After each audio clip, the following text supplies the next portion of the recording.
sentiment dans le monde agricole. On travaille d'arrache-pied, du matin au soir, mais à la fin on se demande, est-ce que ça marche vraiment? Est-ce qu'on est performant? C'est ça le grand paradoxe qu'on va décortiquer ensemble aujourd'hui. Cette phrase, elle frappe fort, non?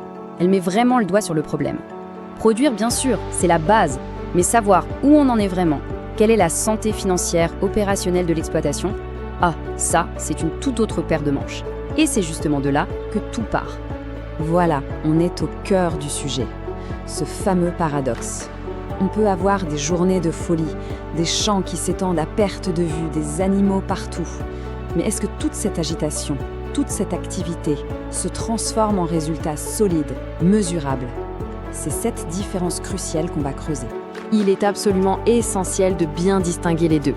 L'activité, c'est le fait d'être occupé. Le nombre d'hectares qu'on laboure, le nombre de têtes de bétail, c'est le faire. La performance, par contre, c'est le résultat objectif, celui qu'on peut lire dans les chiffres. Le rendement à l'hectare, la marge nette par bête. Et la plus grosse erreur, c'est de penser que parce qu'on est très actif, on est forcément performant.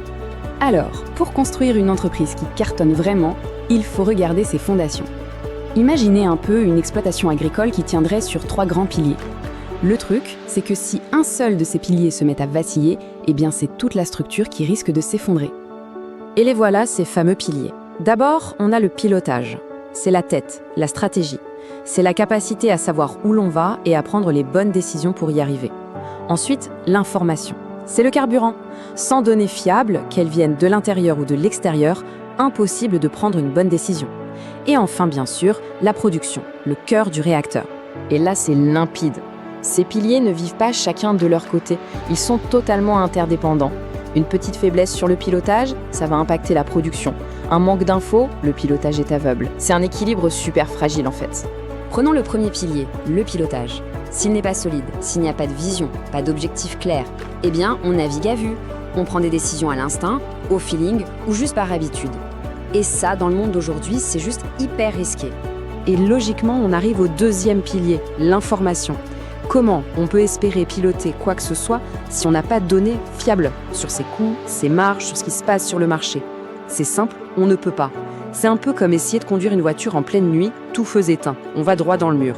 Et pour finir, le troisième pilier, la production. Si on ne prend pas le temps de l'analyser, on retombe pile dans notre piège de départ. On voit des gens qui savent faire, du matériel qui tourne, mais on est incapable de dire si tout ça est rentable.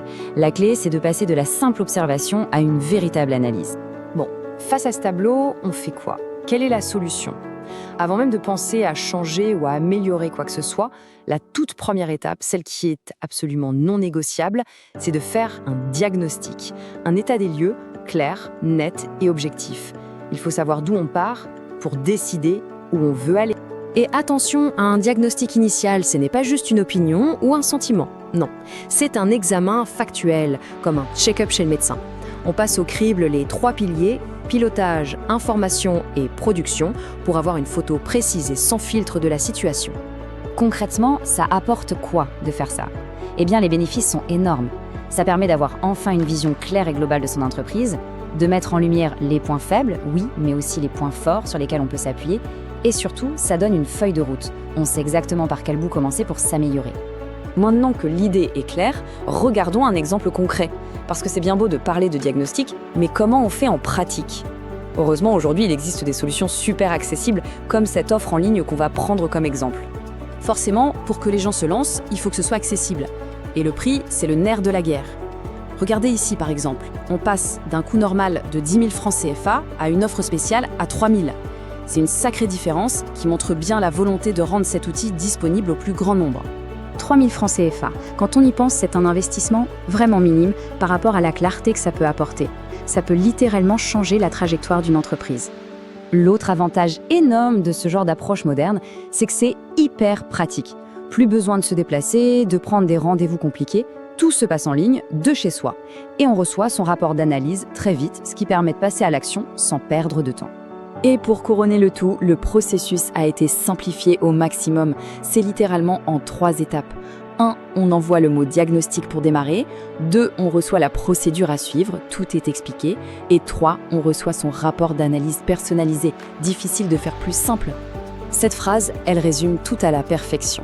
On ne peut pas améliorer ce qu'on ne mesure pas, ce qu'on ne comprend pas. Une bonne gestion, ce n'est pas de la magie ou de la chance. C'est le résultat d'une analyse profonde de sa propre situation.